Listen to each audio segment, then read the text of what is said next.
kepada ketua kelas yang telah memimpin doanya. Ya.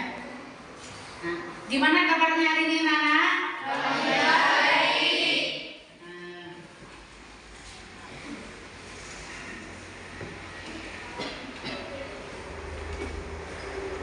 Hari ini ada semua?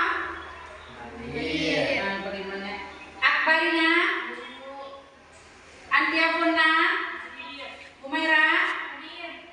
Jihan Maulida? Nah, berarti yang tidak hadir itu keterangannya apa? Nah, ada yang masih ingat materi kita minggu lalu? Nah, kakak.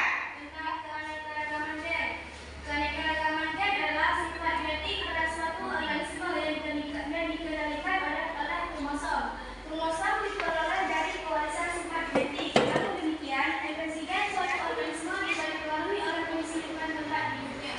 Ya, berarti materi kita kemarin yaitu keanekaragaman gen. Ya, keanekaragaman gen itu sifat genetik pada suatu organisme yang dikendalikan oleh kromosom. Di dalam kromosom ada DNA, ada RNA. Nah, ada yang tahu nggak apa DNA dan RNA? Siapa? Saya, Bu. Nah, kakak. DNA adalah biomolekul yang menyimpan interaksi genetika pada setiap organisme. Sedangkan RNA merupakan asam nukleer rantai tunggal yang merupakan hasil transkripsi dari DNA. Molekul RNA inilah yang kemudian ditranslasi menjadi asam amino sebagai penyusun protein. Namun pada virus tertentu RNA juga berfungsi untuk membawa informasi genetik. Ya, berarti pertemuan lagi ya. Berarti DNA itu biomolekul yang menyimpan interaksi genetik pada suatu organisme. Nah, kalau pada RNA, dia asam nukleer rantai tunggal dari DNA molekul RNA inilah yang kemudian menjadi asam amino. Yang berkaitan dengan materi kita hari ini virus, yaitu RNA berfungsi membawa informasi genetika.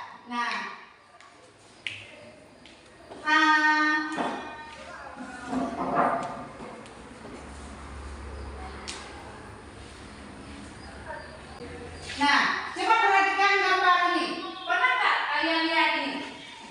Nah, ini adalah gejalanya influenza, ya. Nah, jadi kalau kita terkena flu, berarti kita sudah terkena influenza. Gejalanya yaitu yang pertama sekali bersin, batuk, sakit kepala, demam. Itu gejala pada influenza. Nah, dari influenza ini ada juga yang disebabkan oleh virus. Nah, jadi ada cacar, seperti itu ya. Ada cacar dan ada juga seperti yang lainnya. Nah, jadi di sini dengan mempelajari materi virus, kita bisa mengetahui yang akan terjadi oleh makhluk hidup. Tujuan pembelajaran kita hari ini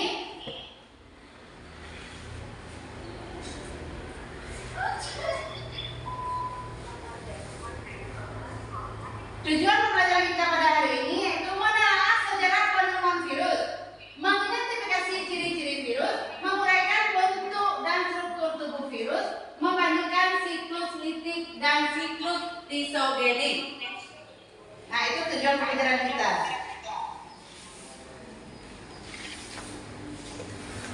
Nah, jadi karena kelompoknya sudah dibagikan, sudah sesuai dengan kelompok yang namanya kemarin. Nah, jadi hari ini sebelum kita melakukan kerja kelompoknya, ada dua kelompok. Dalam kelompok ada kelompok 1, kelompok 2, kelompok 3 dan kelompok 4. Nah, sebelum Ibu bagikan KPD-nya, nanti Ibu akan menilai di situ cara kerjasamanya, keaktifannya. Nah, jadi nanti Ibu akan menilai kelompoknya masing-masing. Ibu bagikan KPD-nya.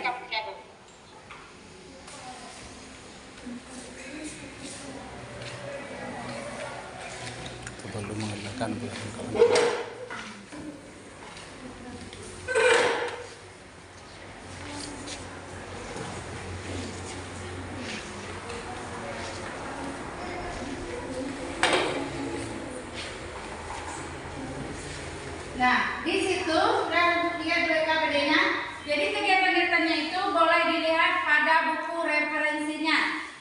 itu dilihat, dicari.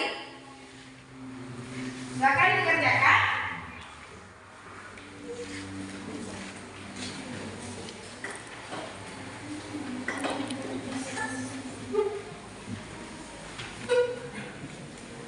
Ada yang bertanya?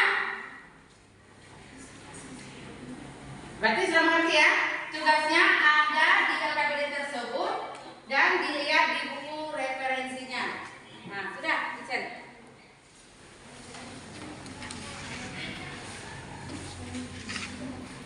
Mengerti semua ya?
Nah, gimana?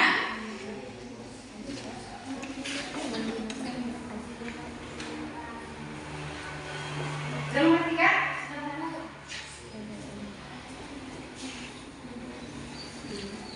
Kelompok ini bagaimana? Ngerti?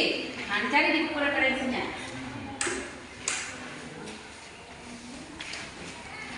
Kelompok ini bagaimana?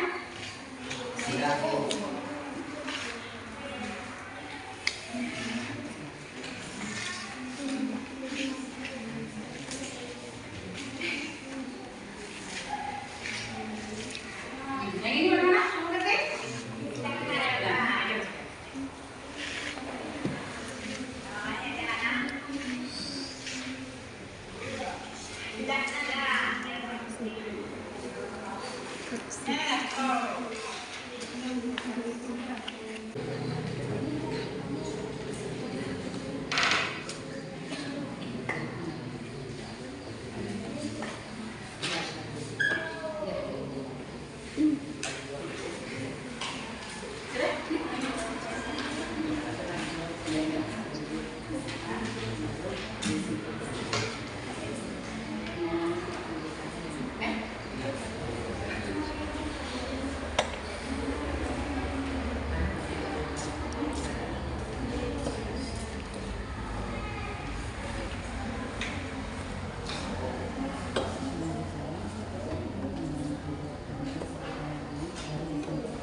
Udah mengerti?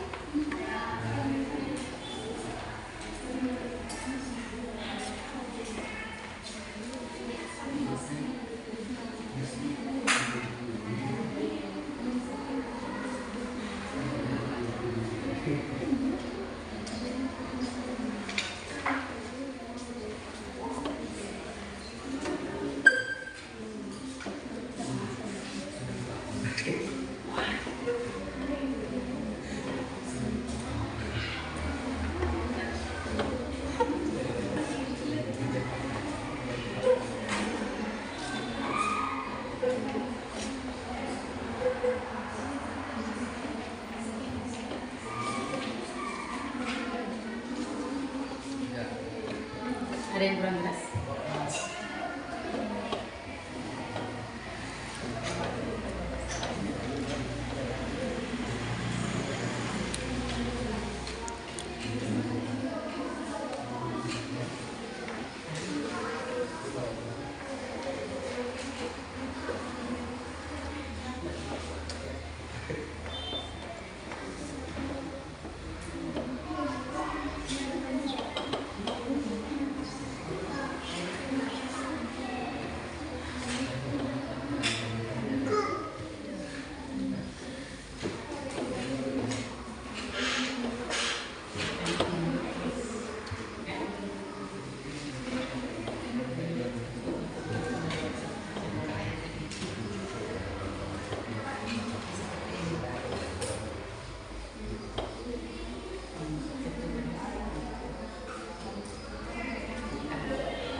bẹ thế nào thắt cái benar apa dong.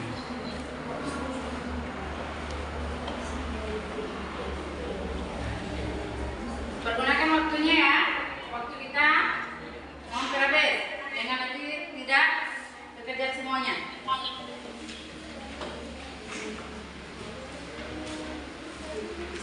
Yang hampir selesai coba dilihat lagi. Dilihat kembali jawabannya. Dibaca kembali.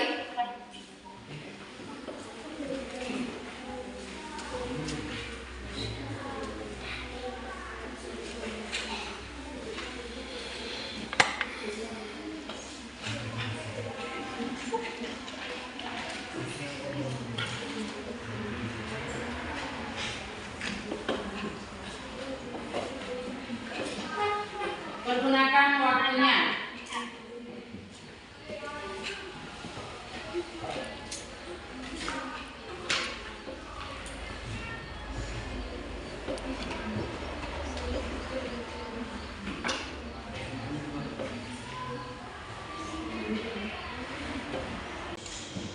Siapa yang mau maju pertama? Ke mana? Nah, silakan.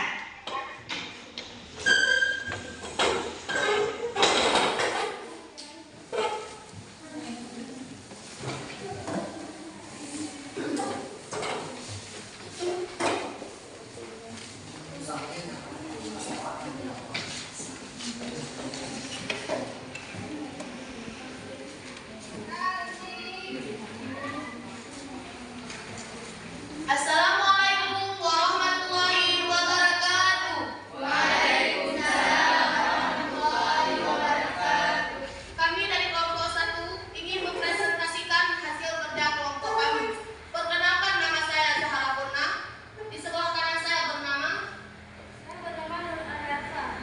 Dan di sebelah saya bernama Nazira. Di sebelah kiri saya bernama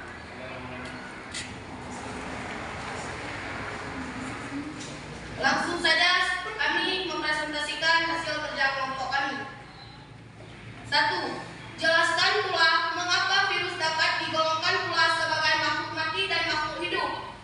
Virus digolongkan makhluk mati karena dapat dikategorikan sebab sel yang paling sederhana pun tidak dapat beragregasi menjadi kristal. Virus digolongkan makhluk hidup karena mampu berkembang biak dan memiliki bakteri genetik berupa RNA, dan DNA. 2. Bandingkan proses perkembangbiakan virus melalui infeksi secara titik dan histogenetik. Siklus titik. 1. Anroksi penempelan pada fag ini ditandai dengan melekatkan ekor virus atau bakteri ova pada reseptor khusus dinding bakteri. 2. Siklus lisogenetik. Pembelahan pada vaksin profaga akan berada di dalam tubuh bakteri selama bakteri masih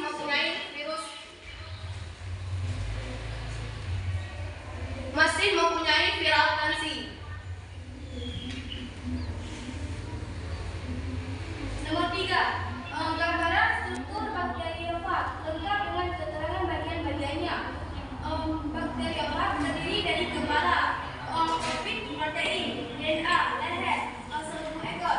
Serabut ekor berfungsi melekatkan diri daripada sel inang. Sementara itu, lempeng dasar yang berisi jarum penusuk berfungsi untuk menyelesaikan DNA ke dalam sel inang.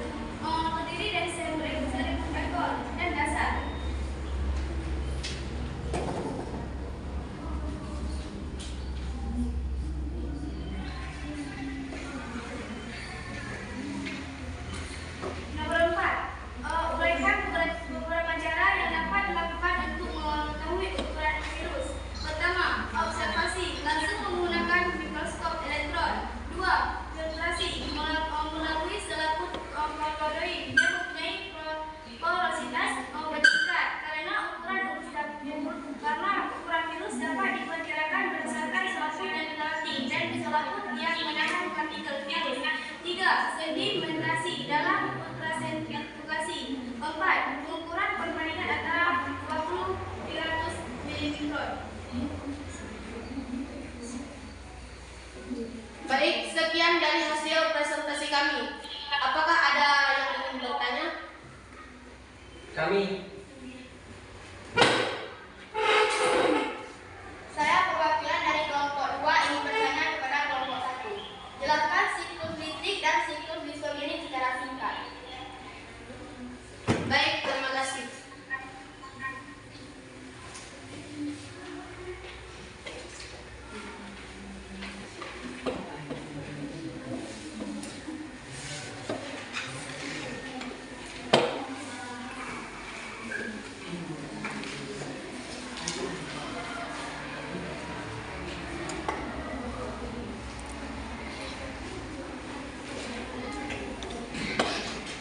Baik, kami akan menjawab pertanyaan dari kelompok 2. Siklus litik replikasi virus yang terjadi ketika sel inang mengalami lisis atau mati. Siklus distogenik, sel inang pada tahap akhir siklus tidak mengalami kerusakan atau tidak mengalami lisis atau mati. Apakah bisa terima? Bisa. Bagaimana? Langsung saja ke kesimpulan. Pertama, perbandingan membiarkan virus secara litik dan distogenik. 2. Virus digolongkan langsung mati dan digolongkan langsung mati. 3. Struktur bakteriofag yang terdiri dari bagian kepala, DNA, leher, seluruh leher, dan serabut ekor. Sekian dari kami. Assalamualaikum warahmatullahi wabarakatuh. Itu menjelaskan sejarah penemuan virus pertama sekali dan seterusnya. Nah, jadi diambil di situ pada tumbuhan tembakau yang tadi ya, tumbuhan tembakau pasti terjadinya virus di situ. Ada bercak-bercak kuning pada tumbuhan tembakau. Nah, jadi dari hasil video tadi kita boleh melihat virus tersebut ada pada manusia, pada tumbuhan, ya, adanya pada makhluk hidup. Nah, jadi di sini ada ciri-ciri virus. Ciri-ciri virus itu bentuk tubuh bervariasi, antara lain bulat, silindris, batang, oval, kotak, jarum, dan berbulu, dan lain sebagainya. Ya. Hanya dapat memperbanyak diri dalam sel atau jaringan hidup. Tersusun atas DNA atau RNA saja. Tidak memiliki sitoplasma dan organel sehingga tidak dapat dikatakan sebagai sel. Nah, karena dia hidupnya dalam suatu organisme. Ini virus ini dia telah dikatakan dengan makhluk hidup dan makhluk mati. Nah, bagaimana dia dikatakan dengan makhluk hidup? Karena dia bisa hidup di dalam sel suatu organisme. Sedangkan dia dikatakan dengan makhluk mati, dia bisa dikristalkan. Nah, jadi ukuran tubuh berkisar antara 10 milimikron sampai 300 milimikron. Berarti dia virus itu sangat kecil, hanya bisa dilihat dengan mikroskop. Nah, jadi tidak bisa dilihat dengan mata telanjang. Dia hanya bisa dilihat dengan mikroskop. Nah, pada umumnya berupa dikristalkan.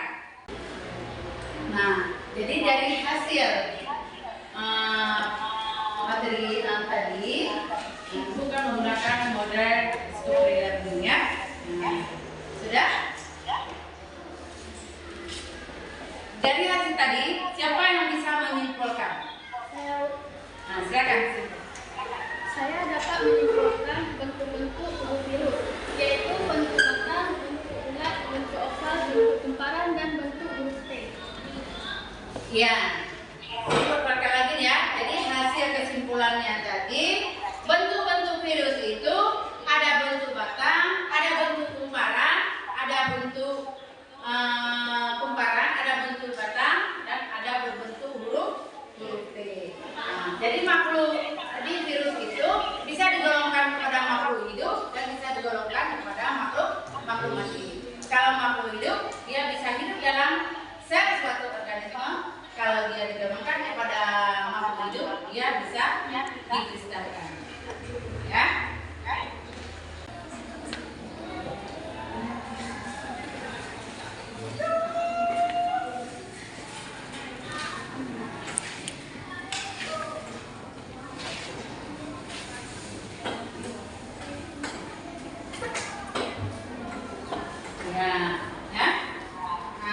Jadi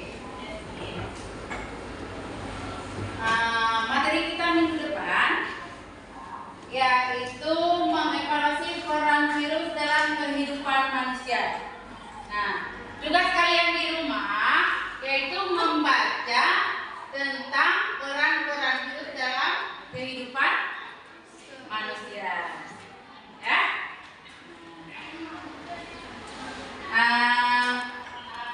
Sebelum kita tutup, kita berdoa kembali. Mari sama-sama kita berdoa.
Nah, jadi hari ini sudah berakhir. Ibu akhiri. Assalamualaikum warahmatullahi wabarakatuh.